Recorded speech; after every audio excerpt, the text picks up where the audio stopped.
الحمد لله رب العالمين والصلاة والسلام على سيد الأولياء والمرسلين وعلى آله وصحبه أجمعين. أعوذ بالله من الشيطان الرجيم. بسم الله الرحمن الرحيم.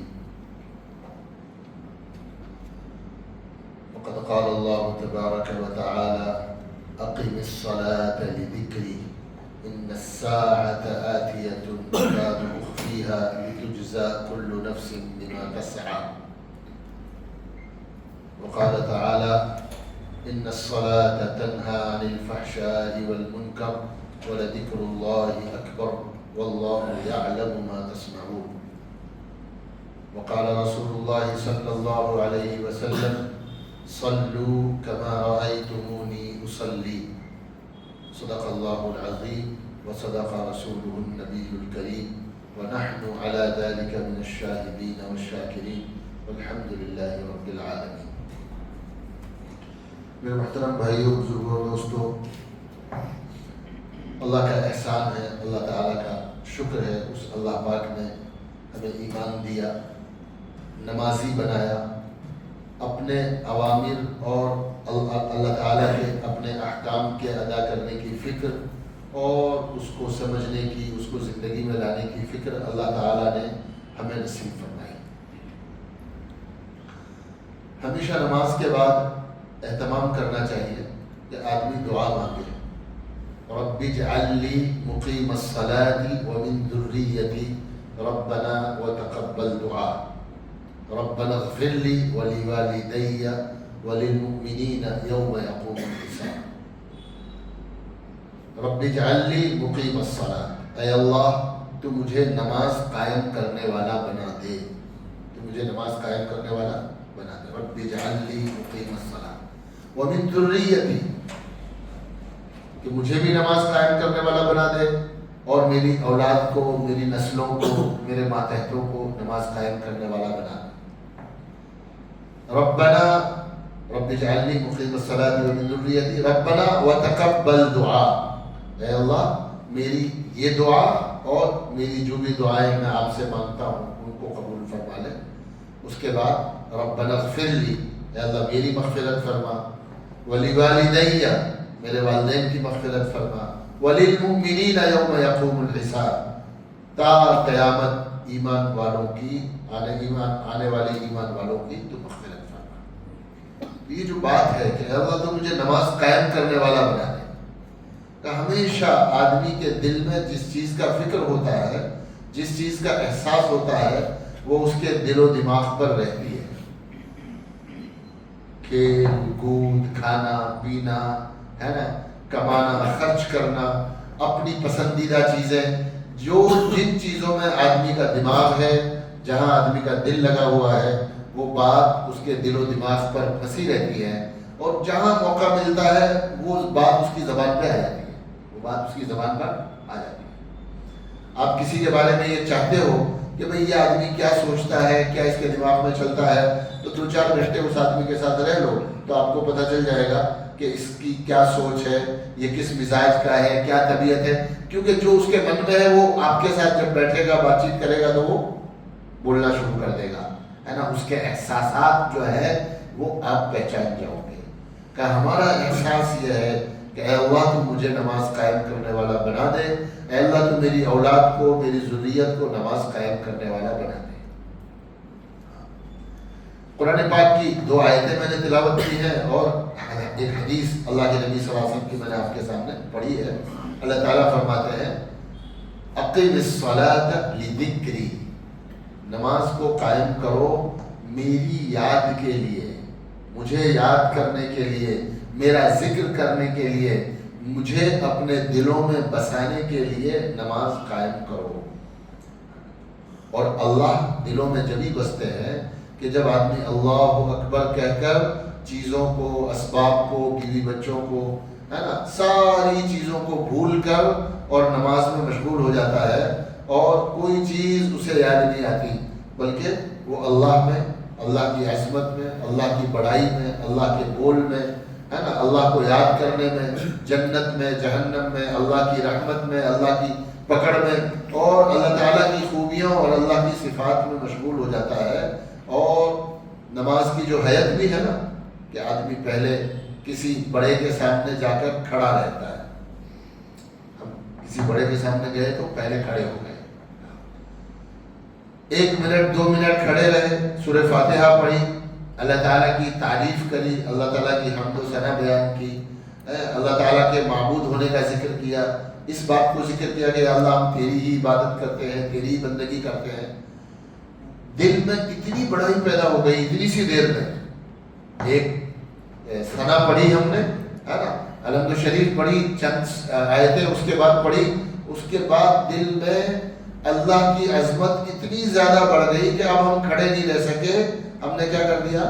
سر جھکا دیا اللہ کی عظمت. پھر اللہ تعالیٰ کی شان بیان کی, پھر کھڑے ہوئے, اور بالآخر اللہ کی عظمت کو پورا کرنے کے لیے ہم نے سجدہ کر دیا, اپنی پیشانی زمین پر رگڑ دی, ہے نا, اپنا سر زمین پہ رکھ دیا, اور ایسے جیسے کوئی آدمی اپنے آپ کو بہت چھوٹا سمجھتا ہے اور اپنے کسی بڑے کے سامنے جا کر وہ کیا کر دیتا ہے؟ اپنا سر ٹیک دیتا ہے, ماتھا زمین پر ٹیک دیتا ہے. کہ اللہ کی عظمت, اللہ کی یاد, اللہ کی بڑائی کا یہ ذکر ہے کہ آدمی جو ہے وہ اللہ کی یاد میں, اللہ کی عظمت میں اپنا سر زمین پر رکھ دیتا ہے, اور بس اپنی ساری شان بڑائی, ہے نا, آپ جو ہے دیہات کے والے ہو سکتے ہیں, شہر والے ہو سکتے ہیں, بہت زیادہ پڑھے لکھے ہو سکتے ہیں, ایک بادشاہ ہو سکتا ہے, ایک آدمی بادشاہ ہو سکتا ہے, وزیر ہو سکتا ہے, کہ وہ بادشاہ اور وزیر جس کے چاروں طرف لوگ کھڑے رہتے ہیں اسے سلام کرتے ہیں, اس کے سامنے جھکتے ہیں. جب وہ اللہ کے دربار میں جاتا ہے تو اللہ کی عظمت کی وجہ سے وہ کیا ہوتا ہے؟ اپنا سر زمین پر ٹیک کر اپنی عاجزی کو, بندگی کو, اپنی ذلت کو, اپنی خاری کو پیش کر دیتا ہے. اللہ میری عزت, میری شان, میری پیشانی, ہے نا, میرا سر جو کسی کے سامنے نہیں جھکتا, میں نے آپ کے سامنے رکھ دیا ہے.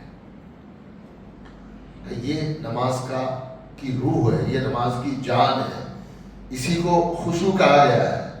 ساری نماز کی جو حیت ہے وہ ساری کی ساری جو ہے نماز کی اسی کیفیت کو پانے کے لیے ہے. جتنے مسائل ہیں نماز کے, ہے نا, وضو ہے, نماز کی شرائط ہیں, فرائض ہیں, قیام ہے, رکوع ہے, سجدہ ہے, وہ سب کچھ اس کو پانے کے لیے ہے کہ ہمارے دل میں اللہ تعالیٰ کا دھیان پیدا ہو جائے. اقیم الصلاۃ لذکری. تو ایک مقصد ہوا نماز کا اللہ کی یاد, ایک مقصد ہوا نماز کا اللہ کی یاد. دوسرا مقصد نماز کا کیا ہے؟ وہ بھی قرآن پاک میں اللہ تعالیٰ نے بیان فرمایا, ان الصلاۃ تنہا عن الفحشاء والمنکر. نماز جو ہے نا وہ آدمی کو ساری برائیوں سے, گناہ کے کاموں سے, اللہ کی نافرمانی کے کاموں سے روک دیتی ہے. یہ اللہ فرماتے ہیں ان الصلاۃ تنہا عن الفحشاء والمنکر. جتنے بھی گناہ ہیں, ہے نا, زبان سے بولے جانے والے گناہ ہیں, ہاتھ سے کیے جانے والے گناہ ہیں, شرمگاہ سے کیے جانے والے گناہ ہیں, آنکھوں سے کیے جانے والے گناہ ہیں, کانوں سے کیے جانے والے گناہ کا جتنے گناہ ہیں ان سبوں سے اللہ تعالیٰ بچا لیں گے اگر ہم نے نماز کو قائم کرنے کا اہتمام کر لیا. نماز کو قائم کرنے کا یعنی نماز اکیلا ایک ایسا وظیفہ ہے کہ جس سے ساری غلطیاں, ساری برائیاں, سارے گناہ, ہے نا, وہ چھوٹ سکتے ہیں. اب ہم اپنی زندگی میں یہ دیکھتے ہیں کہ ہماری تو غلطیاں ختم نہیں ہو رہی, نہ ہمارا جھوٹ چھوٹ رہا ہے, نہ ہمارا دغا دینا چھوٹ رہا ہے, نہ ہمارا دھوکہ دینا چھوٹ رہا ہے, نہ ہماری آنکھوں کے گناہ کم ہو رہے ہیں, نہ ہمارے کانوں کے گناہ کم ہو رہے ہیں, نہ زبان سے بولی جانے والی برائیاں, غیبتیں, تہمتیں, طعنے, غیبت, چغلی, ہے نا, جو بھی ہم کرتے ہیں وہ کچھ بھی کم نہیں ہو رہا. تو اس کا مطلب یہ ہے کہ نماز کی شکل تو ہے لیکن نماز میں جان نہیں ہے. نماز میں شکل تو ہے, نماز کی شکل ہے لیکن نماز میں جان نہیں ہے. کوئی آدمی آپ کو سواری لا کر دے دے کہ لو مولوی صاحب یہ کار ہے, میں نے آپ کو لا کے دے دی، اور اس کار سے آپ کہیں بھی سفر کر کے 100 کلومیٹر 200 کلومیٹر 400 کلومیٹر 500 کلومیٹر کتنا بھی لمبا سفر کر کے اس کار سے جا سکتے ہو۔ کہنے کو تو وہ کار ہے، لیکن اس میں کچھ ایسی کمیاں ہیں جس کی وجہ سے وہ اسٹارٹ ہی نہیں ہوگی۔ اس میں پٹرول نہیں ہے نا، اس کے انجن میں کوئی خرابی ہے، کوئی میجر ایسی خرابی ہے جس سے وہ اسٹارٹ نہیں ہوتی اور آگے بڑھتی نہیں ہے۔ آپ کیا کہیں گے بھائی اس گاڑی کا کیا کریں، یہ تو چلتی نہیں ہے۔ یہ گاڑی ہمیں اپنا مقصد پورا نہیں کرواتی، واپس لے جاؤ اسے، ہے نا۔ بہت بڑھیا گاڑی تھی، خوشنما گاڑی تھی، ہے نا، سجی دھجی تھی، اچھی بڑی کمپنی کی گاڑی تھی، لیکن وہ چلی نہیں، تو آپ کیا کرتے، اس کو اٹھا کے ایک طرف رکھ دیتے۔ پھر کسی نے کہا جی یہ لے جاؤ، اب وہ پرانی سی کار ہے نا، پرانا اس کا ماڈل ہے اور بیسک فیسلٹی ہے اس میں ہلکی پھلکی سی، لیکن آپ نے اس میں چابی لگائی، وہ اسٹارٹ ہو گئی اور آپ نے سفر کر لیا، ہے نا، آپ کا مقصد پورا ہو گیا۔ کا نماز کا مقصد جب تک پورا نہیں ہوگا تب تک یوں سمجھا جائے گا کہ نماز کی شکل تو ہے، نماز کا ظاہر تو ہے، لیکن اس کا باطن اور اس کی روح جو ہے وہ موجود نہیں ہے۔ جیسے بے جان جسم، کہ بے جان جسم بھی انسان ہے اور جاندار جسم بھی انسان ہے، لیکن بے جان جسم نہ حرکت کرتا ہے، نہ بولتا ہے، نہ سنتا ہے، نہ دیکھتا ہے، نہ کسی کو پہچانتا ہے، اور جاندار جسم چاہے کمزور ہی کیوں نہ ہو، اس کی آنکھیں کام کر رہی ہیں، اس کے ہاتھ پیر کام کر رہے ہیں، اس کی زبان کام کر رہی ہے، وہ پہچانتا ہے، اس کی یادداشت ٹھیک ہے، ہم کہیں گے بھئی یہ انسان ہے، اگرچہ کتنا ہی بوڑھا اور کمزور کیوں نہ ہو، اور یہ بالکل جوان ہے لیکن اس میں جان ہی نہیں ہے، تو حرکت ہی نہیں کرتا، یہ تو آنکھیں ہی نہیں کھولتا۔ تو ہمارا جمع ہونا اور یہ فکر اسی لیے ہے کہ ہماری نماز جو ہے وہ جاندار بن جائے، اس کی شکل بھی اچھی ہو جائے اور اس میں جان بھی پڑ جائے، اس کی شکل بھی اچھی ہو جائے اور اس میں جان بھی پڑ جائے، نماز جاندار ہو۔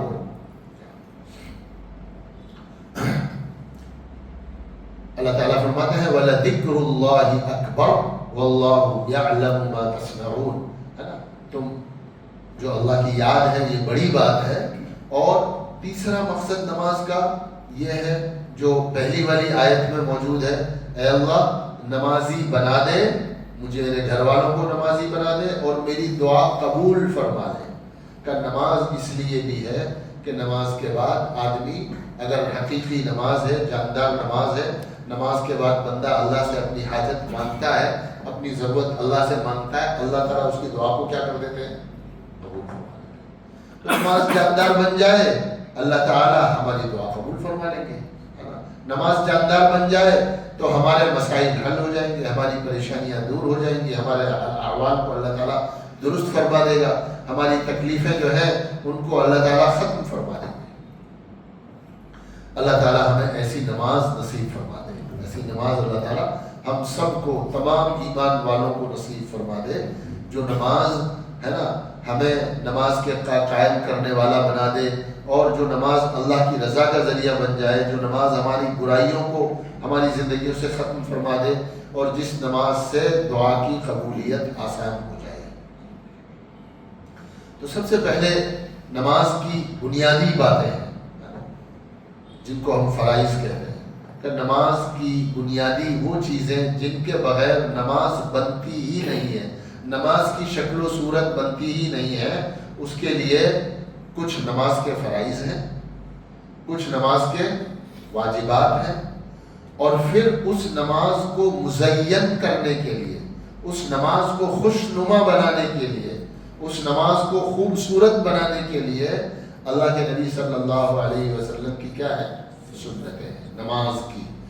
اس نماز کی سنتوں سے ہماری نماز خوشنما بن جاتی ہے، جاندار بن جاتی ہے نا، اور قیمتی بن جاتی ہے۔ نماز کیا بن جاتی ہے بھائی، قیمتی بن جاتی ہے۔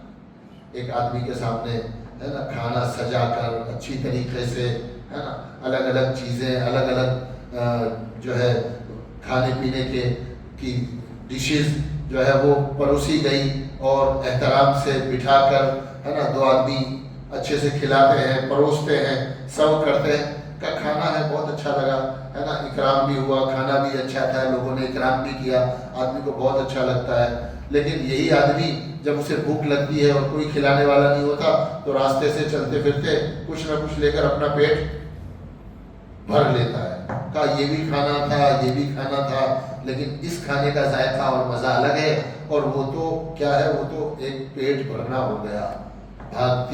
بھاگتے بھاگتے اپنی کچھ ضرورت آدمی نے پوری کر لی۔ اس لیے ہم شروع کرتے ہیں انشاءاللہ نماز کے جو واجبات فرائض ہیں، بنیادی طور پر جن چیزوں کے بغیر نماز ہوتی ہی نہیں ہے نا۔ کچھ فرائض نماز شروع کرنے سے پہلے کے ہیں، کچھ فرائض نماز شروع کرنے کے درمیان کے ہیں، جہاں سے نماز شروع ہوتی ہے وہاں سے کچھ فرائض ہیں، اور کچھ فرائض وہ ہے جو نماز شروع کرنے سے پہلے ہمیں پورے کرنے ہیں۔ کیا ہے؟ سب سے پہلے کہ آدمی پاک صاف ہو، آدمی پاک صاف ہو، نہ اسے بڑی ناپاکی لاحق ہو، نہ اسے چھوٹی ناپاکی لاحق ہو، باوضو بھی ہو اور باغسل بھی ہو، یہ ہو تو جسم پاک ہو، کپڑے اس کے پاک ہو، جہاں نماز پڑھنی ہے وہ جگہ پاک ہو۔ تین چیزوں کا پاک ہونا، بدن کا، کپڑوں کا، اور جس جگہ پر آدمی نماز پڑھتا ہے، ان تینوں کا پاک ہونا ضروری ہے۔ چوتھے، جون سی نماز پڑھ رہے ہو اس نماز کا وقت ہو جائے، اس کے بعد وہ نماز پڑھی جائے گی۔ وقت ہونے سے پہلے نماز بولو، وقت نہیں ہوا، اب مغرب کا وقت نہیں ہوا اور کسی نے مغرب کی نماز پڑھنا شروع کر دی، ہو جائے گی؟ بھائی مجھے تو سفر میں جانا ہے، 7 بجے ہی مغرب پڑھ لی، 7:30 کو سورج ڈوبتا ہے، 7 بجے مغرب کی نماز پڑھ لی تو نماز نہیں ہوگی۔ پھر جب نماز پڑھیں گے تو ہمارا رخ کدھر ہوگا؟ قبلے کی طرف ہوگا۔ اور کیا رہ گئی؟ سطر چھپانا، ہمارا سطر چھپا رہے۔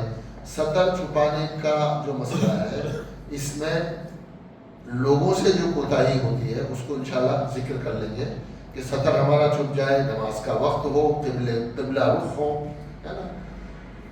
یہ وہ چیزیں ہیں جن کو نماز شروع کرنے سے پہلے ہمیں تیاری کرنی ہے۔ اب جب نماز کی یہ تیاری کر لی، اب جب مسجد میں آ گئے، مصلی پر کھڑے ہو گئے، پاک جگہ پر کھڑے ہو گئے، سطر چھپا لیا، زمین پاک کر لی، کپڑے پاک کر لیے، بدن پاک کر لیا، ہے نا۔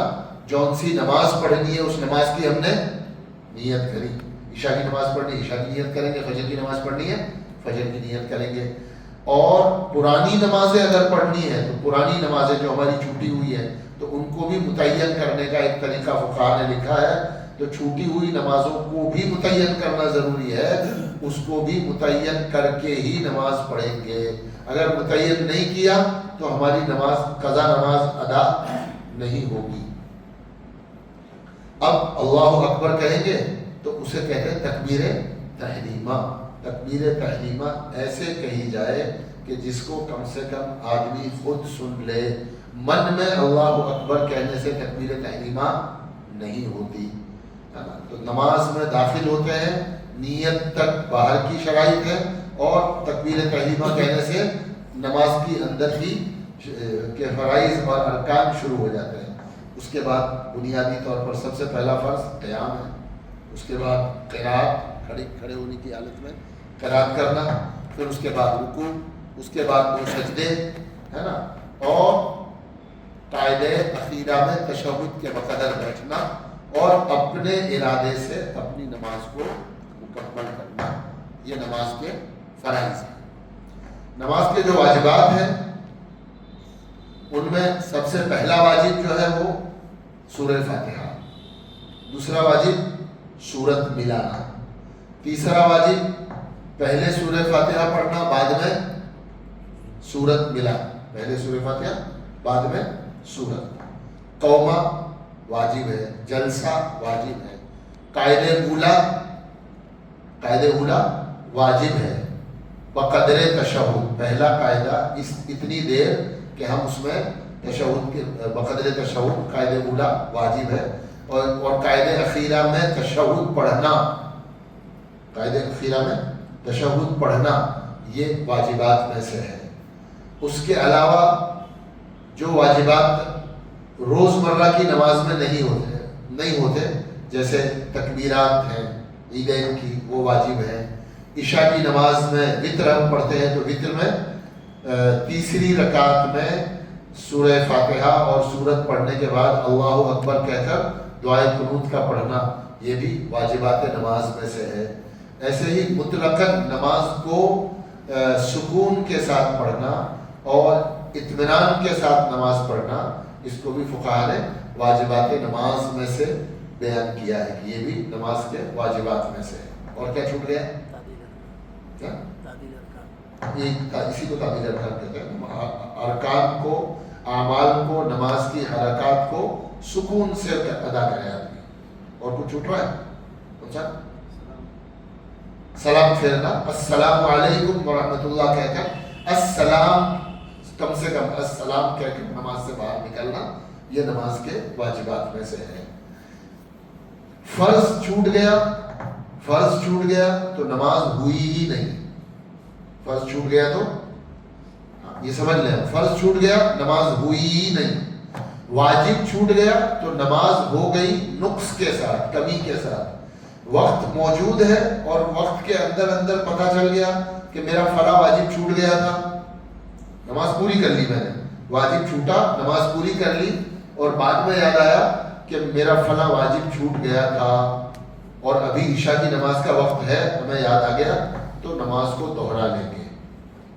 نماز ہوئی ہے، نقص کے ساتھ ہوئی ہے، اس نقص کو پورا کرنے کے لیے دوبارہ فرض نماز پڑھ لیں گے تو ہماری نماز کا وہ نقص جو ہے وہ ختم ہو جائے گا.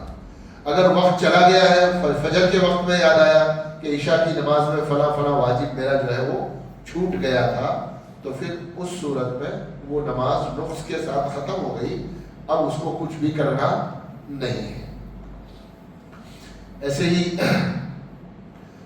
سورہ فاتحہ اور سورت جو ہم پڑھتے ہیں، یہ واجب ہے ہر نماز کی فرض کی پہلی دو رکعتوں میں. ایک چیز چھوٹ گئی تھی، فرض کی پہلی اور دوسری رکعت میں. اگر نہیں پڑھی ہے تو تیسری میں دوسری اور تیسری میں پڑھ لے. دونوں میں نہیں پڑھی تو تیسری اور چوتھی میں پڑھ لے. تو فرض ادا ہو گیا. تب کیا ہو گیا؟ فرض ادا ہو گیا، اور آگے پیچھے کرنے کی وجہ سے واجب چھوٹ گیا. تو جب واجب چھوٹ جاتا ہے تو سجدے سہو کرنے سے ہماری نماز کا نقص جو ہے وہ ختم ہو جاتا ہے. کہ میں نے سجدے سہو کر لیا تو میری نماز کا نقص جو ہے وہ ختم ہو گیا. اور اگر سجدے سہو نہیں کیا تو نماز کا نقص ختم نہیں ہوا. اب دوبارہ سے نماز کو ادا کر کے اس کے واجبات کو اس میں جو نقص پیدا ہوا ہے اس کو دور کرنا ہے. اب باقاعدہ ہمیں اس ترتیب سے کہ بھئی مسنون نماز کیا ہے. یہ فرض ہو گیا، واجبات ہو گئے. مسنون نماز کیسی ہونی چاہیے؟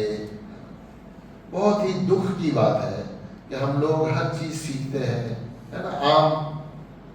عام طور پر جو نمازی ہیں ہمارے، کہ وہ ہر چیز جانتے ہیں، سیکھتے ہیں، کوشش کرتے ہیں، لیکن اذان اور نماز مسلمان اس کو سیکھنے کی فکر ہی نہیں کرتا ہے. کسی کو اذان کا شوق ہے، میں اذان دوں، وہ اذان دے رہا ہے، لیکن کبھی اذان سیکھنے کی فکر عام طور پر لوگ اذان سیکھنے کا اہتمام نہیں کرتے ہیں. اور دوسری بات یہ بھی ہے کہ اذان اور نماز اور اس کی جو قرات ہے، خاص کر پڑھنا جو ہے، اس میں جو ہے اچھی آواز کا بھی بڑا دخل ہے. ایک آدمی اذان الفاظ صحیح ہے، اس کے اذان کے الفاظ صحیح ہے، لیکن آواز میں کچھ جو ہے زور نہیں ہے، آواز میں کچھ خوش الہانی نہیں ہے، آواز خوبصورت نہیں ہے اس کی. تو بہتر ہے وہ آدمی اذان دے جس کے الفاظ بھی صحیح ہو اور اس کی اذان کی آواز بھی جو ہے کانوں کو اچھی لگتی ہو اور سننے میں مزہ آتا ہو، ہے نا. ہم لوگ حرم کی اذان سنتے ہیں یا کسی اچھے قاری صاحب کی اذان سنتے ہیں تو اچھا لگتا ہے نا ان کو، بھئی کیا بہترین اذان ہے، اس کا طبیعتوں پر اثر ہوتا ہے. ایسے ہی نماز میں جو قرآن پڑھا جاتا ہے وہ نماز میں جو قرآن ہے وہ بھی ہم اچھی طرح تجوید سے بھی پڑھیں اور ساتھ ہی ساتھ خوش الہانی سے بھی پڑھیں, اچھی آواز سے پڑھیں, ترنم سے پڑھیں. یعنی تجوید کے جو قواعد ہیں ان قواعد کا اہتمام کر کے اگر جہری نماز ہے تو آپ جہرن اچھی طرح قرآن پڑھو. آپ اچھی طرح قرآن پڑھو گے, اگر امام ہو آپ کو بھی اچھا لگے گا, آپ کے پیچھے کھڑے ہونے والے لوگوں کو بھی نماز میں مزہ آئے گا.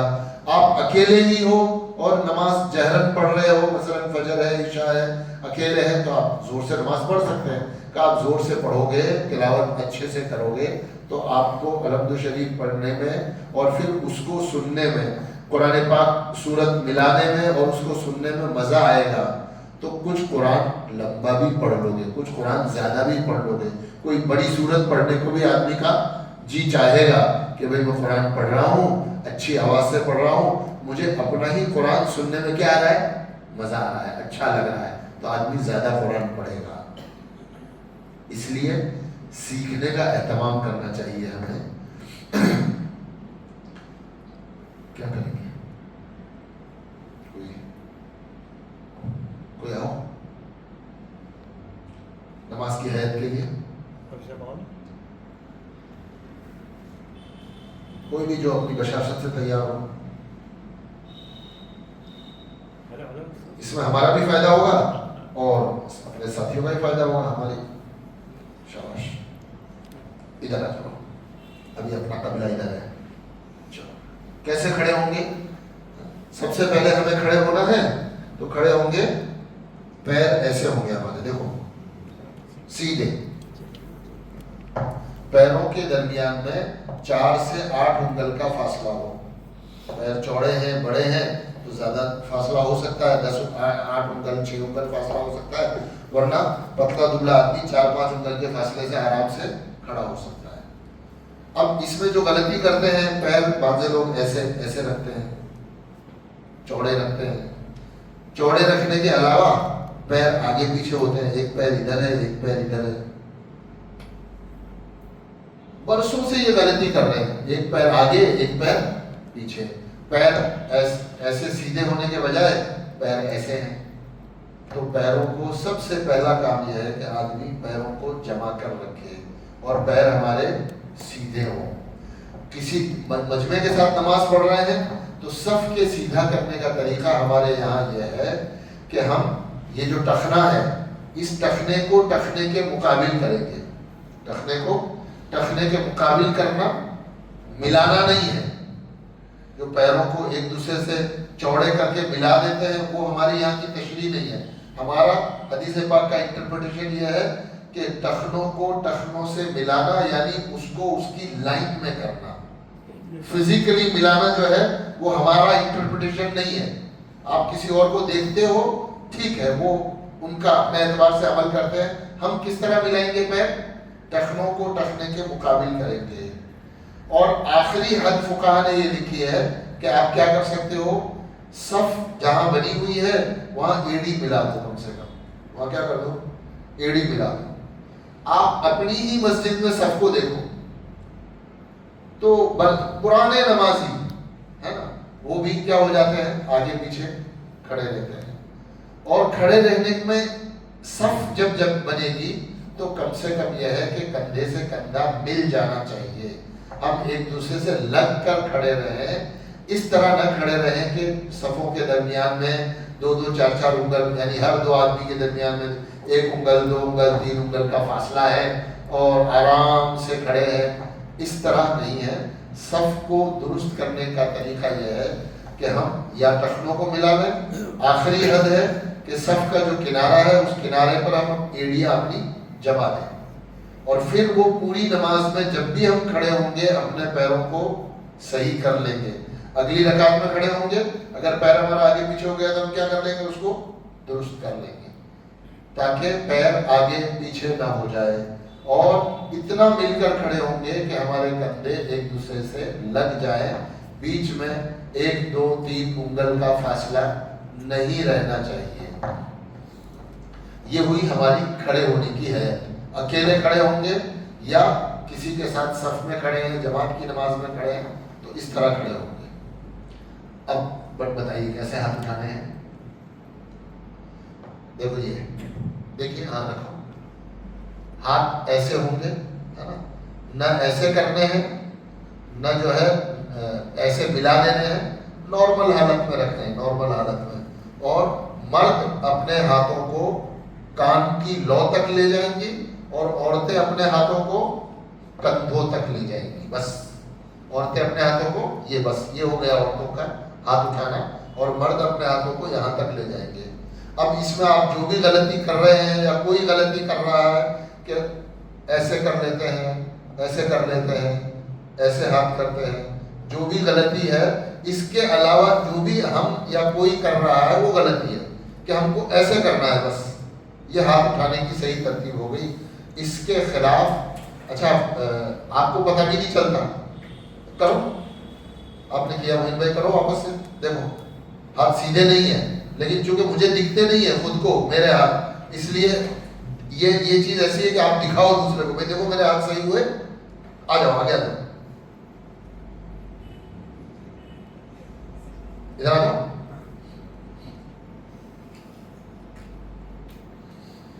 دکھاؤ، اب دکھاؤ واپس سے، کوئی سیدھے کرو، ڈاکٹر صاحب سیدھے کرو ان کے ہاتھ.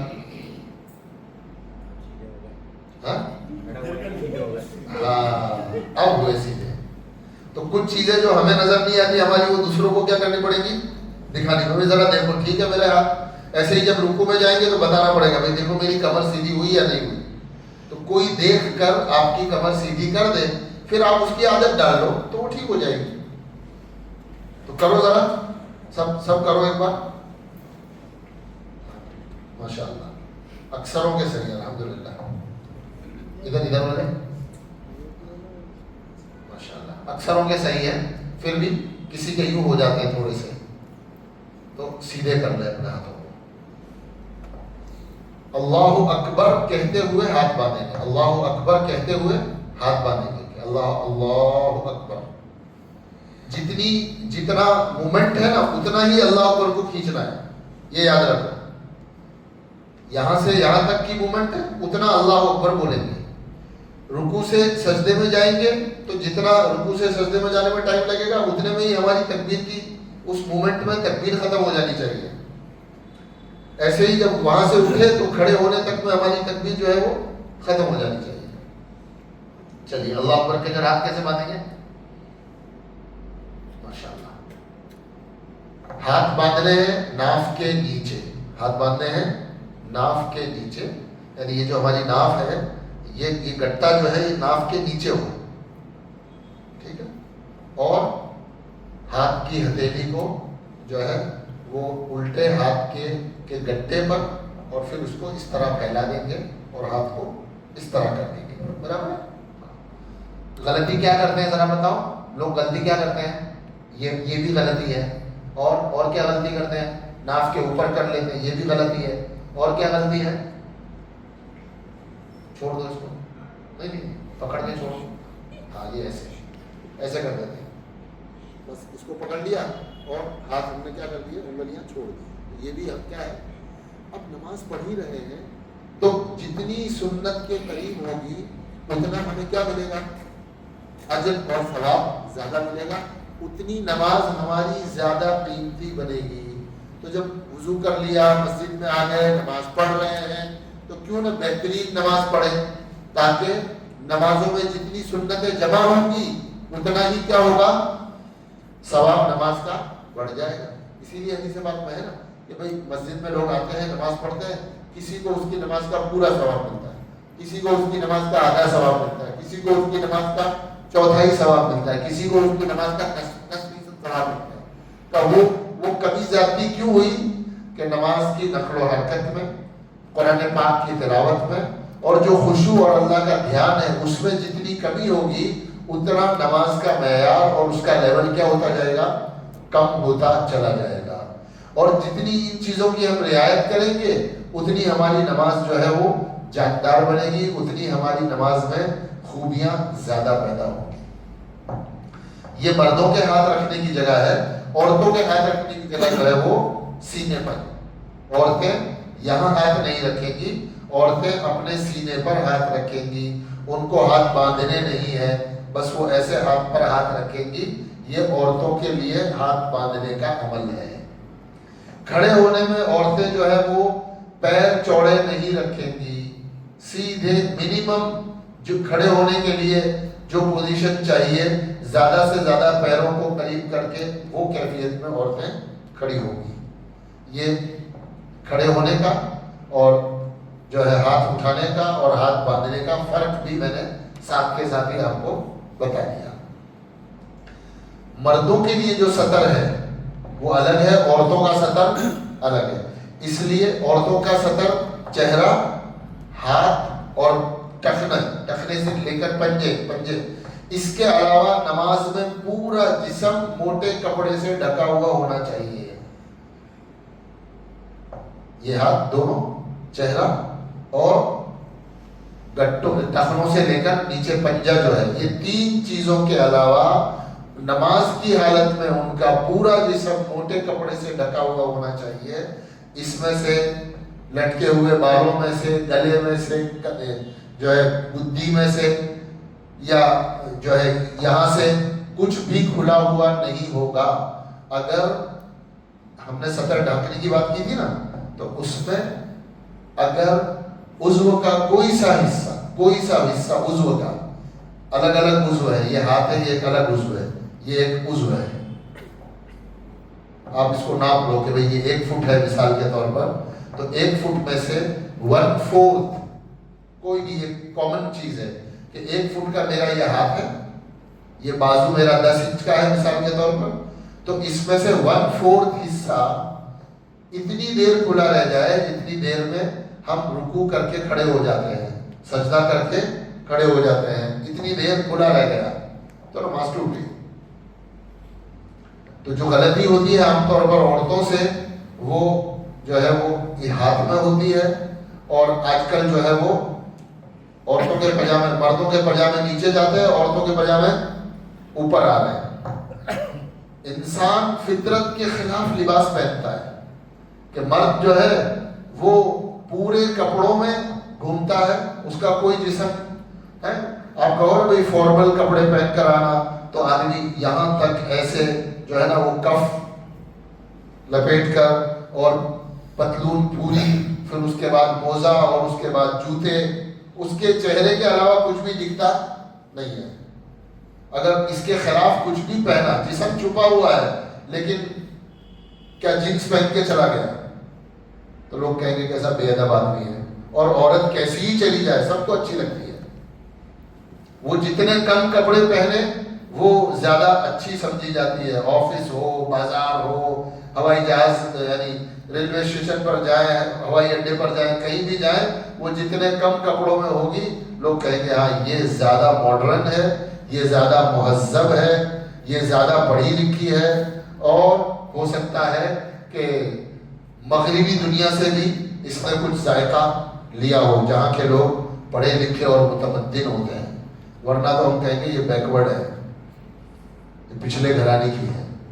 اس لیے لباس عورتوں کا جو ہے وہ ہم نارمل بھی اس کا خیال رکھیں کہ پاجامہ ٹخنوں کے کو چھپا لیں، کرتیاں جو ہے ان کی آستین جو ہے وہ گٹوں تک آئیں، ہے نا، یہ گلے جو ہے وہ اتنے اس طرح سے بند ہو کہ جو ہے نیچے جو بڑا سطر ہے وہ سطر جو ہے نہ نظر آئے، اور اس کا کچھ بھی حصہ نظر نہ آئے، اس کا ہمیں اہتمام کرنا چاہیے۔ چلیے قیام ہو گیا۔ قیام میں ہمیں سب سے پہلے کیا کرنا ہے؟ اللہ اکبر کہنے کے بعد سبحانک اللہم و بحمدک و تبارک اسمک و تعالی جدک ولا الہ غیرک، اس کے بعد اعوذ باللہ من الشیطان الرجیم بسم اللہ الرحمن الرحیم، پھر اس کے بعد الحمد شریف۔ جب آپ امام کے پیچھے ہو تو اکثر لوگ کیا کرتے ہیں، ثنا پڑھ کے اعوذ باللہ بسم اللہ پڑھ کر رکتے ہیں۔ امام کے پیچھے آپ کیا کیا پڑھتے ہو پہلی رکعت میں؟ ثنا، اعوذ باللہ بسم اللہ بھی پڑھتے ہو؟ اگر پڑھتے ہیں تو نہیں پڑھیں گے۔ اعوذ باللہ بسم اللہ جو ہے اس کا تعلق قرآن پڑھنے سے ہے، تو قرآن تو ہم کو پڑھنا نہیں ہے، امام کے پیچھے کھڑے ہیں تو ہم صرف ثنا پڑھ کر رک جائیں گے۔ اگر ہم امام ہیں یا اپنی نماز پڑھ رہے ہیں تو پھر اعوذ باللہ پڑھیں گے، بسم اللہ پڑھیں گے، اس کے بعد الحمد شریف، اس کے بعد سورت۔ فقہاء نے ایک بات یہ لکھی ہے کہ ہر نئی رکعت پر بسم اللہ پڑھ کر الحمد شریف شروع کریں گے، اور الحمد شریف اور سورت کے بیچ میں بسم اللہ نہیں پڑھیں گے۔ یہ چھوٹی چھوٹی چیزیں ہیں لیکن کئی دفعہ پوچھتے ہیں لوگ۔ تو نئی رکعت شروع کی، بسم اللہ الرحمن الرحیم الحمدللہ رب العالمین شروع کریں گے، سورہ فاتحہ پوری ہو گئی، اب سورت یا کوئی بھی آیت پڑھنی ہے تو دوبارہ بسم اللہ نہیں پڑھنی ہے۔ یہی فقہاء نے کتابوں میں لکھا ہے۔ تو اس طرح سے ہم الحمد شریف، اس کے بعد سورت یہ پوری ہو گئی تو رکوع کریں گے۔ سورت پڑھ لو یا کم سے کم 2 آیتیں ہوں۔ 2 آیتوں کی حد کیا ہے؟ کوئی بھی آیت جس میں کم سے کم 2 لفظ ہو، کوئی بھی آیت جس میں کم سے کم 2 لفظ ہو، 2 ورڈ ہو۔ تو ایسی 2 آیتیں پڑھی جس میں 4 ورڈ ہیں۔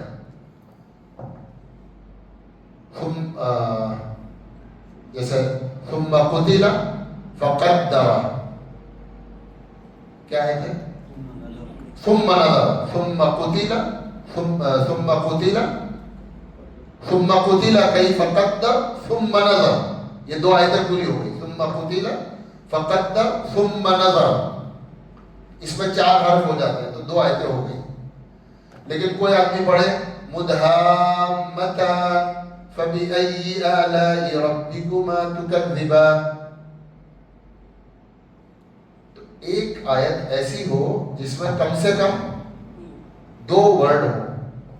جیسے کوئی پڑھ لے الرحمن علم القرآن، تو یہ 2 آیتیں، کیونکہ الرحمن میں ایک ہی لفظ ہے، کم سے کم آیت میں 2 لفظ ہو، دوسری آیت میں 2 لفظ ہو، یہ کم سے کم چھوٹی آیت، 2 چھوٹی آیتیں ہوئی، اس سے چھوٹی آیت نہیں ہونی چاہیے۔ ایسا نہیں کرتے ہیں لیکن بیٹھے ہیں تو آپ کو بتا دیا، کم سے کم 2 آیتیں ہماری اتنی ہونی چاہیے۔ ایک آیت کافی نہیں ہے، اگر ایک آیت ہے تو کم سے کم 4-5 ورڈ اس کے اندر ہونے چاہیے، تو بھی پھر وہ کافی ہو جائے گی۔ یا مکمل ہو گیا ہمارا، سورہ فاتحہ ہو گئی اور ہم نے سورت پڑھ لی، اب رکوع کریں گے۔ چلیے سب اللہ اکبر کہتے ہوئے جاؤ۔ جی کیسے کریں گے رکوع ذرا بتا دو، پہلے زبانی بتاؤ کہ رکوع کیسے کرنا ہے۔ ہاں کھڑے ہیں وہاں سے سیدھے جائیں گے۔ رکوع کی ڈیفینیشن کیا ہے؟ رکوع کی ڈیفینیشن یہ ہے کہ اتنے جھک جاؤ کہ تمہارے پاؤں گھٹنوں پہ آ جائیں، جھک کر گھٹنے پکڑ لو، اتنا جھک گئے تو رکوع کی ڈیفینیشن ہو گئی۔ جھکنا ہو گیا کہ ہمارا ہم جھکے، مانڈ اتنا جھکو کہ خالی ہاتھ وہاں جائیں کہ بس یہ ہو گیا، اس کو رکوع کہتے ہیں۔ اب اس کا مصنون طریقہ کیا ہے؟ اس کا مصنون طریقہ یہ ہے کہ ہاتھوں کو پھیلا کر گھٹنوں کو پکڑ لیں گے اور کمر ہم سیدھی رکھیں گے، کمر، سرین، کمر اور سر بالکل سیدھا ہوگا۔ کون چاہتا ہے کہ میں میرا بھی دیکھ لو کہ ٹھیک ہے یا نہیں؟ تو ایسے 1-2 لوگ کم سے کم بتا سکتے ہیں تو دوسرے لوگ بھی دیکھ لیں۔ کزن ہاں ہاں ہاں آ جاؤ، کوئی بھی کرو۔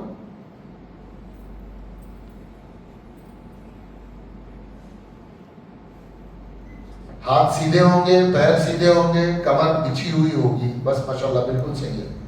خدمت کرو، ہاں سر تھوڑا سا نیچے کرو، ہاں شاباش۔ چلیے اور کوئی؟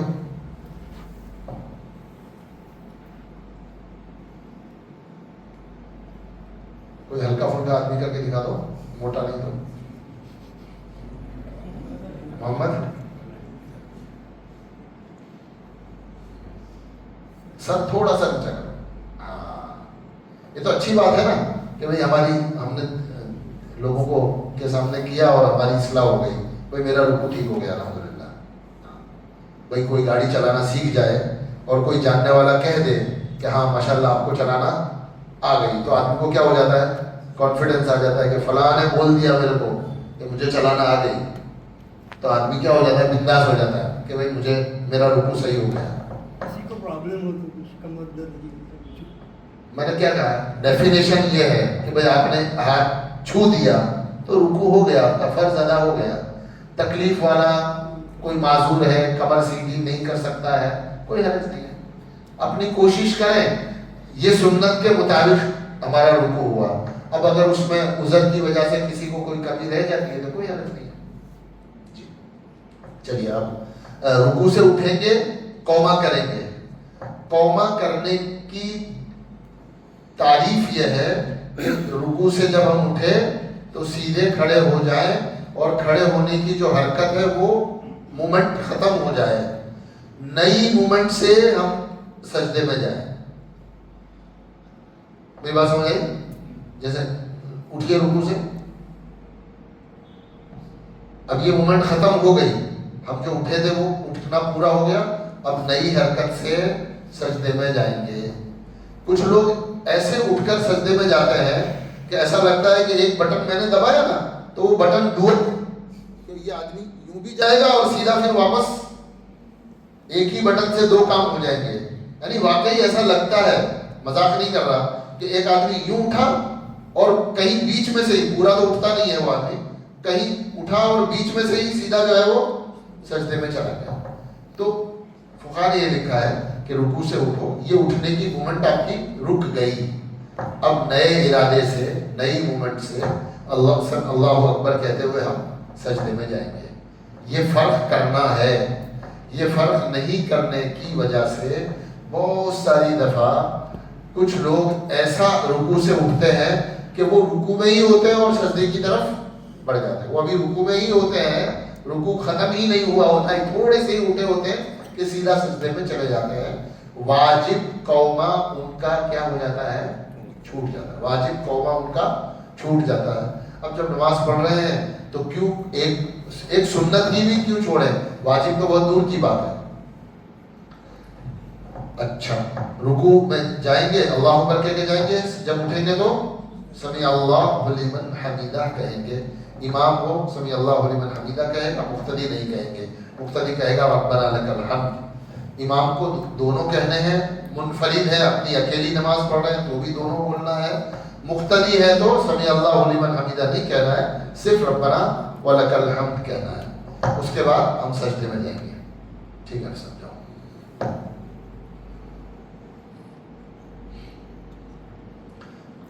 فقہا نے لکھا ہے کہ جب سجدے میں جائے نا تو جسم کا جون سا عضو زمین سے قریب ہے اس کو پہلے رکھیں. تو جب ہم کھڑے ہیں تو سب سے قریب کون سا عضو ہے ہمارا، گھٹنا، تو اس کو پہلے رکھیں گے. پھر اس کے بعد ہاتھ، گھٹنے کے بعد ہاتھ زمین سے زیادہ قریب ہے، ہاتھ رکھیں گے. پھر اس کے بعد سر رکھیں گے، اور جب اٹھیں گے تو بھی اسی ترتیب سے اٹھیں گے. سجدہ فرض ہے، اور سجدے ہر رکعت میں 2 فرض ہیں. کسی وجہ سے کسی کا کوئی سجدہ پہلی رکعت میں دوسری رکعت میں چھوٹ گیا تو بعد میں اگر ادا کر لے گا تو فرض ادا ہو جائے گا، لیکن نہیں ادا کیا تو ہر رکعت میں 2 سجدے. 4 رکعت میں 8 سجدے فرض ہیں، 3 رکعت میں 6 سجدے فرض ہیں، تو وہ پورے ہونے چاہیے. اگر وہ اپنی جگہ سے آگے پیچھے ہو گئے تو سجدے سہو سے نماز صحیح ہو جائے گی. لیکن اگر 6 کے بجائے 5 کرے، 8 کے بجائے 7 ہی کرے تو نماز درست نہیں ہوگی. کیسے جائیں گے، سیدھے کھڑے کھڑے جائیں گے، پہلے گھٹنے، پھر ہاتھ، پھر سر، اور سر میں پیشانی اور ناک کا سخت حصہ، اور سجدہ کریں گے ایسی جگہ پر جہاں ہمارا سر اور ہماری ناک ٹک سکے، جہاں ہمارا سر اور ہماری ناک کیا ہو سکے، ٹک سکے. اس کا اہتمام کرنا ہے.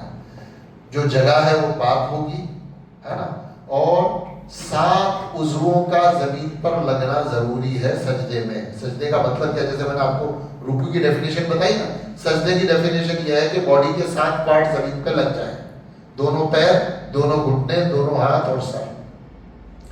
فقہا نے اس میں لکھا ہے کہ سر اور پیشانی دونوں لگنی چاہیے، لیکن اگر کسی کی ایک لگ گئی تو بھی سجدہ بہرحال ادا ہو جائے گا. پیشانی کو رکھنا واجب لکھا ہے، اس لیے معاف کیجیے، ناک کی سخت حصے کو رکھنا جو ہے واجب لکھا ہے. اگر کوئی آدمی اپنی غفلت کی وجہ سے سر تو رکھ دیتا ہے لیکن ناک کا حصہ کبھی کبھی اونچا رہ جاتا ہے تو نماز میں نقص پیدا ہوگا. اس لیے اہتمام سے ناک کی اس سخت ہڈی کو بھی دبا کر زمین پہ رکھنے کی عادت ڈالنی چاہیے تاکہ یہ کمی ہماری نہ ہو. پھر سجدے سے اٹھیں گے تو دونوں پاؤں کو ایک پاؤں کو بچھائیں گے، دوسرے پاؤں کو کھڑا رکھ کر اس پر بیٹھ جائیں گے. یہ پاؤں بچھا لیں گے اور اس پاؤں کو کھڑا رکھیں گے اور ابھی سے عادت ڈالیں کہ ہمارا یہ پاؤں جو ہے وہ کیا ہو، کھڑا رہے، انگلیاں جو ہے وہ قبلے کی طرف ایسے جائیں. تو یہ عادت پڑی رہے گی تو مسنون ترتیب پر ہم بیٹھ سکیں گے. اگر کوئی معذور ہے، بڑی عمر کے ہیں، پیروں میں درد ہے، تو حضور اکرم صلی اللہ علیہ وسلم بھی بڑی عمر میں جیسے عورتیں بیٹھتی ہیں دونوں پیر سائڈ میں نکال کر، اس طرح سے حضور اکرم صلی اللہ علیہ وسلم سے بھی بیٹھنا ثابت ہے. اس لیے اگر اس طرح سے کوئی بیٹھ نہیں سکتا اپنی معذوری کی وجہ سے تو دونوں پیر سائڈ میں نکال کر بھی، کوئی معذور ہے اس میں آسانی لگتی ہے، اس طرح بیٹھنے میں سکون لگتا ہے تو اس طرح بھی بیٹھ سکتے ہیں. لیکن وہ شرط ہے کہ آدمی بیمار ہو، تکلیف ہو، درد وغیرہ ہو تو وہ ایسا اس طرح سے ہم بیٹھ سکتے ہیں. ہاتھوں کو رکھیں گے ہم یہاں، ایک دم اوپر بھی نہیں اور ایک دم نیچے لٹکا کر بھی نہیں. اس قاعدے میں اگر یہ قاعدے اخیرہ ہے تو تشہد پڑھنی ہے. تشہد کا مطلب ہر نمازی کو آنا چاہیے، اس کے معنی ہر نمازی کو یاد ہونے چاہیے. یہ اہتمام سے لکھا ہے کہ تشہد کو بہت دھیان سے پڑھنا چاہیے. التحیات للہ والصلوات والطیبات، تمام تعریفیں جو زبان سے کی جا سکتی ہیں، تمام تعریفیں جو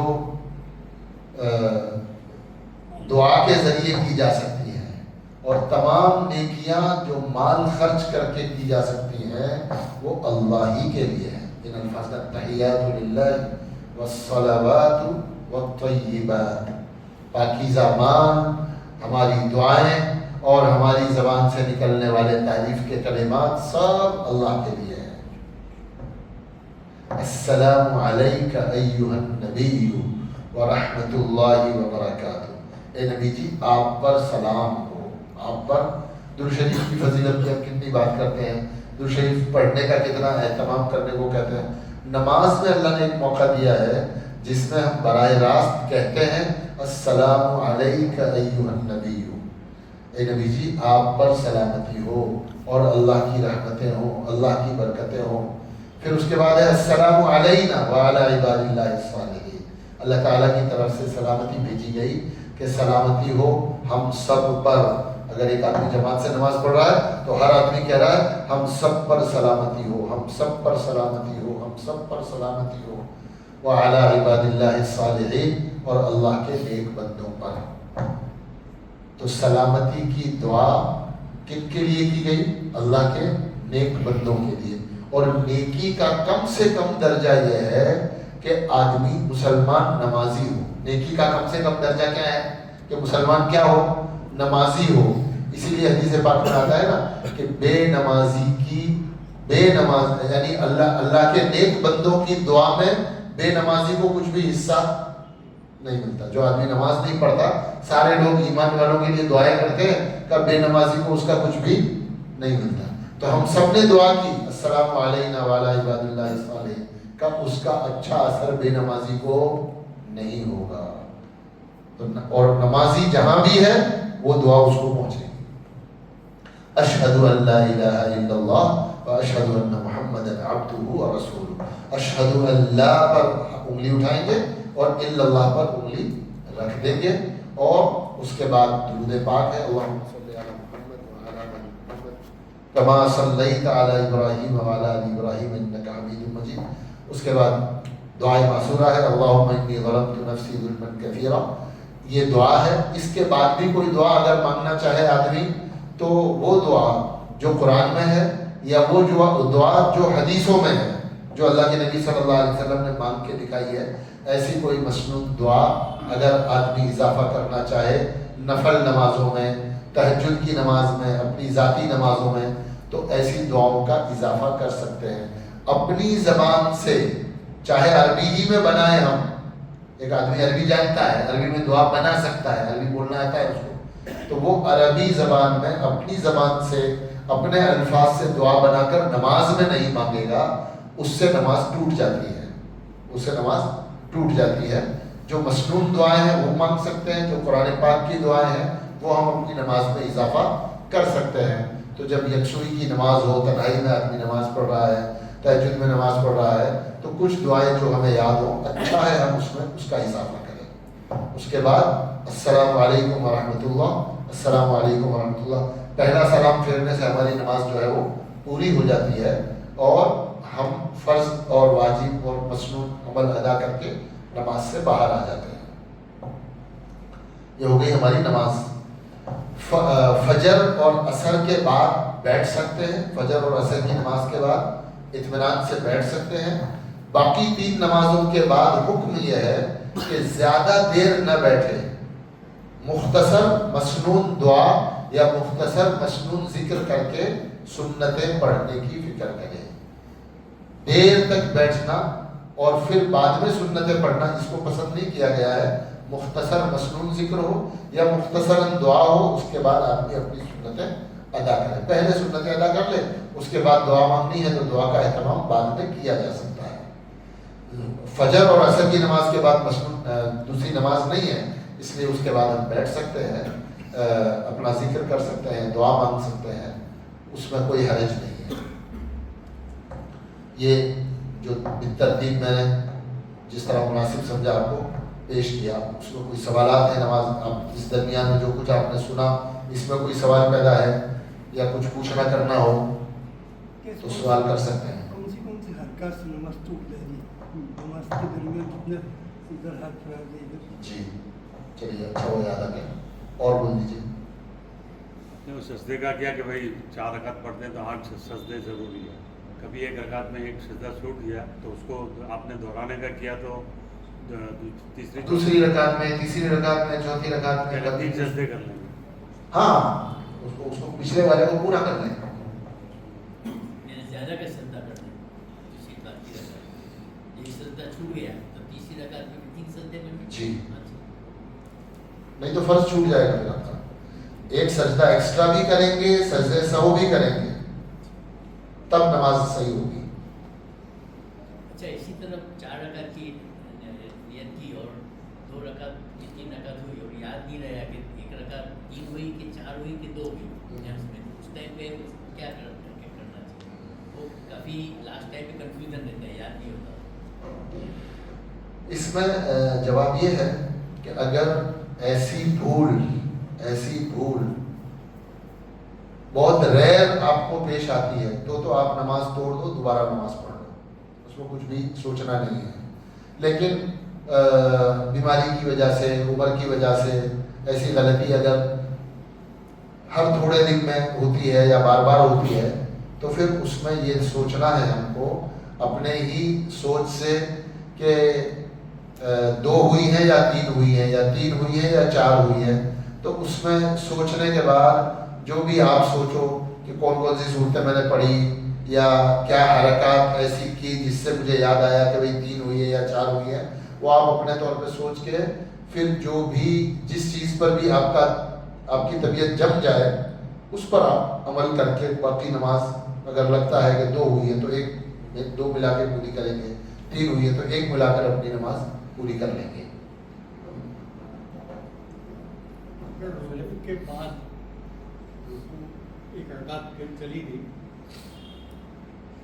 اور سجدے میں وہ سجدہ تو واپس لوٹایا جائے گا، لیکن وہ اگر ایکسٹرا سجدہ ہوگا تو اس میں کوئی حرج نہیں. اچھا وہ یاد دلایا. یہ روز اس چیز کا احساس ہوتا ہے. کبھی ہم پیچھے آتے ہیں تو اور امام صاحب اگر رکوع سے اٹھ گئے ہیں تو نماز میں شامل ہونے کے لیے آدمی انتظار کرتا ہے کہ امام صاحب دوسری رکعت میں جب کھڑے ہو جائیں گے نا تب نماز میں شامل ہوگا. مجھے حوالہ یاد نہیں ہے، یہ حدیث میں نے پڑھی ہے، اللہ کے نبی صلی اللہ علیہ وسلم نے فرمایا کہ نماز کا وہ سجدہ زیادہ فضیلت رکھتا ہے کہ جو سجدہ نماز میں شمار نہیں کیا گیا لیکن تمہیں وہ سجدہ ملا. اس لیے امام جب آپ مسجد میں آئے اور امام صاحب پہلی رکعت کے سجدے میں جا چکے ہیں تو ہم کو نیت باندھ کر امام کے سجدے میں ہمیں دیکھنا ہی نہیں ہے کہ امام کہاں ہے، جہاں بھی امام ہو وہیں شریک ہو جانا ہے. امام صاحب دوسری رکعت میں قائد اولا میں بیٹھے ہیں تو ہم کو ویٹ نہیں کرنا کہ امام صاحب کھڑے ہوں گے جب تیسری میں ہم شریک ہوں گے. ہم تو نماز پڑھنے آئے نا، ہم نماز پڑھنے آئے، جہاں امام ملے وہیں اس کے ساتھ نماز میں ہم کو شریک ہو جانا ہے، ویٹ نہیں کرنا. جی ہاں وہ آ رہا ہوں میں، اس کو تھوڑا بڑا ہے وہ جواب. جی سورہ فاتحہ کے بعد اگر کوئی نئی سورت چالو کریں گے تو بھی بسم اللہ نہیں پڑھیں گے؟ نہیں، اگر وہ بسم اللہ سے شروع ہوتی ہے سورہ اخلاص آگے بسم اللہ تو بھی تب بھی نہیں پڑھیں گے؟ صورتیں تو ساری بسم اللہ سے شروع ہوتی ہیں. نہیں، جیسا درمیانی حصہ پڑھ رہے ہیں اگر کہیں بیچ میں سے پڑھ رہے ہیں. ہاں سورج شروع ہو یا کوئی رکوع ہم پڑھ رہے ہوں دونوں میں کوئی فرق نہیں ہے. ہاں ہم نے جو بسم اللہ پڑھی نا پہلے جو ہم نے بسم اللہ پڑھی وہ پورے قرآن کے لیے ہے، اس کو یوں سمجھو. ہاں سورہ فاتحہ سے پہلے ہم نے جو بسم اللہ پڑھی، اب نماز میں جتنا بھی قرآن پڑھا جائے گا وہ سب کے لیے ہو گئی. جی قاعدے آخر میں مشکل دعا پڑھتے ہیں، وہ عربی میں یاد نہیں ہے لیکن اس کا ترجمہ اردو میں ہے، وہ پڑھ لیا تو ہو جائے گی کہ نہیں عربی میں ہی پڑھنی پڑے گی. نماز کا کوئی بھی حصہ عربی میں ہی پڑھنا ہے، چاہے سمجھ میں آئے یا نہ آئے. اس کو یاد کر کے نماز کا کوئی بھی عمل، دعا ہے یا اذکار ہیں، وہ سب عربی زبان میں ہی پڑھے جائیں گے. دو سجدوں کے بیچ میں دعا مانگنی چاہیے.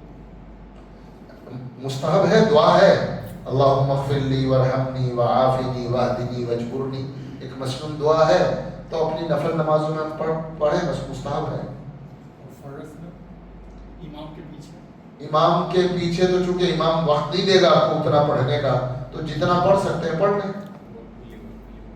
اللہم اغفر لی، اللہم ارحمنی، 2 جملے پڑھ لیں.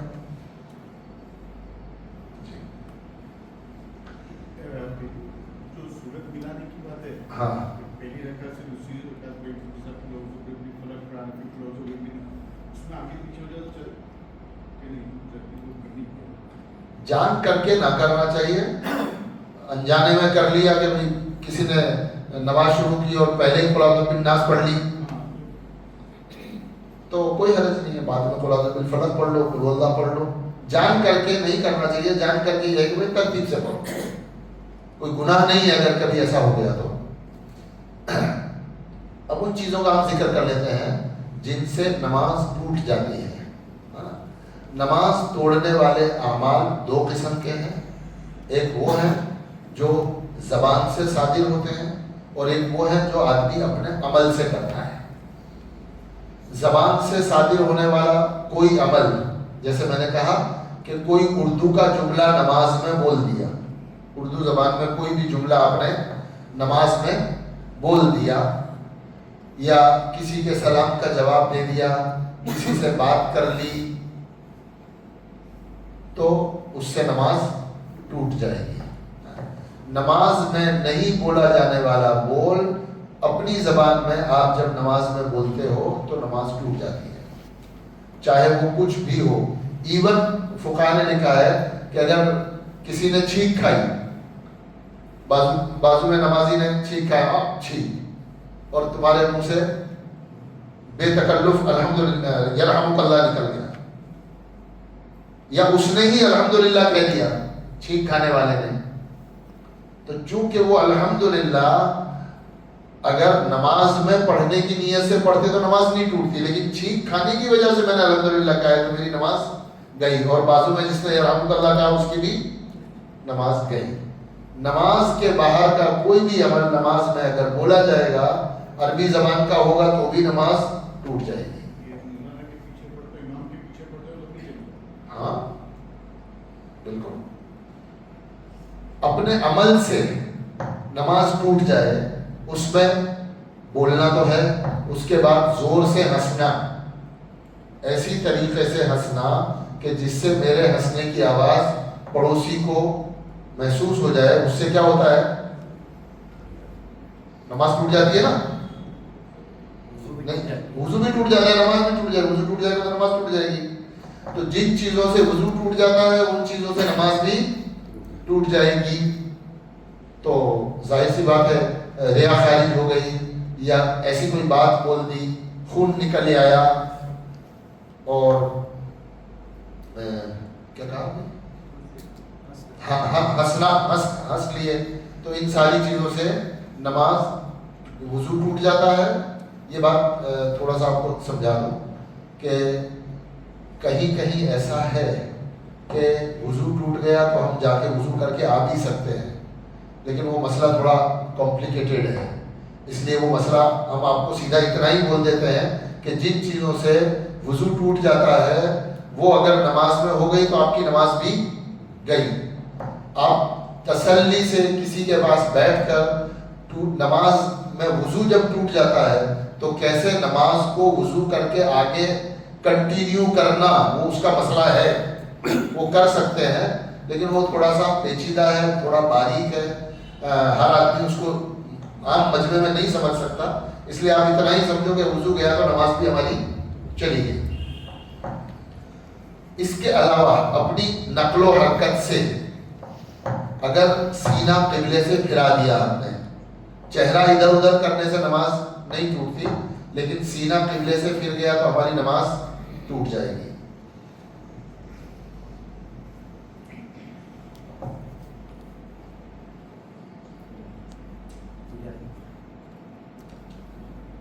عمل کثیر جو عام طور پر ہم سے ہوتا ہے، اور عمل کثیر کا مطلب یہ ہے کہ نماز میں کوئی ایسا کام کرنا جو دو ہاتھوں سے کیا جاتا ہے، جو دو ہاتھوں سے کیا جاتا ہے. کسی نے ناڑا باندھنا شروع کر دیا. ایک ہاتھ سے جو عمل ہوتا ہے، اگر ایک نماز کے ایک رکن کے درمیان ایک بار کیا ہے یا دو بار کیا ہے تو اس سے نماز نہیں ٹوٹتی. ایک ہی رکن کے درمیان میں 3 مرتبہ کر لیا تو نماز ٹوٹ جاتی ہے. ایک رکن کا مطلب جیسے قیام میں کھڑے کھڑے ٹوپی ٹھیک کر لی، ادھر بھی کھجا لیا، پھر ادھر کھجا لیا، تو نماز ہماری گئی. کوئی کام جو دو ہاتھوں سے کیا جاتا ہے وہ ایک ہی بار کیا تو یہ عمل کثیر ہے، اس سے بھی نماز ہماری ٹوٹ جاتی ہے. تو عام طور پر جو غلطی ہم سے ہوتی ہے نماز کے ٹوٹنے کی، بولنا وغیرہ تو آدمی سمجھتا ہے کہ بھئی مجھے نہیں بات کرنی ہے، دنیاوی کلمہ نہیں بولنا ہے، لیکن یہ ایک ایسی غلطی ہے جس غلطی میں مبتلا ہونے کی وجہ سے اکثر لوگوں کی نمازیں چلی جاتی ہیں اور ہمیں پتہ بھی نہیں ہوتا کہ ہماری نماز کیا ہو گئی، فاسد ہو گئی. کچھ لوگوں کو عادت ہوتی ہے کہ جیسے ہی کھڑے ہوتے ہیں اپنے کپڑے ٹھیک کرتے ہیں، اپنا ٹی شرٹ ٹھیک کریں گے یا کرتا ٹھیک کریں گے، اور اس کے لیے دونوں ہاتھ استعمال کرتے ہیں. تو یہ وہ چیزیں ہیں جن میں نماز کے درمیان اپنے آپ کو بچانا چاہیے. کرتا اگر ٹھیک کرنا بھی ہے تو آپ اٹھو ہی اس طرح سے کہ اٹھتے اٹھتے ہمارے ہاتھ جو ہے وہ کرتے سے لگ جائیں یا پھسل جائیں، جس سے کہ کرتا مثلا ٹھیک ہو جائے، اس کو الگ سے ہاتھ لگا کر باقاعدہ عمل کرنے کی ضرورت پیش نہ آئے. تو عمل کثیر عمل قلیل ایک مستقل مسئلہ ہے کہ بھئی اس کی 3 تعریفیں ہیں. ایک تعریف ایک چھوٹے کام کو 3 بار کریں، کوئی ایسا کام کر لیں جو 2 ہاتھوں سے کیا جاتا ہے، یا کوئی کام اتنی لاؤبالی پن سے آدمی کر رہا ہے، ایک ہی ہاتھ سے کیا لیکن اتنا لاؤبالی پن سے کر رہا ہے کہ دور کھڑا ہوا آدمی دیکھ کے محسوس کر رہا ہے کہ یہ آدمی نماز میں نہیں ہے. ایک پاؤں یہاں ہے، دوسرا پاؤں یہاں ہے، ایسے ایسے کر کے کھجا رہا ہے، ہاتھ ادھر ہے اور یوں کھجا رہا ہے. تو دور کھڑا ہوا آدمی کیا سوچے گا؟ دور کھڑے ہوئے آدمی کو یہ سمجھ میں آئے گا کہ یہ آدمی نماز میں نہیں ہے.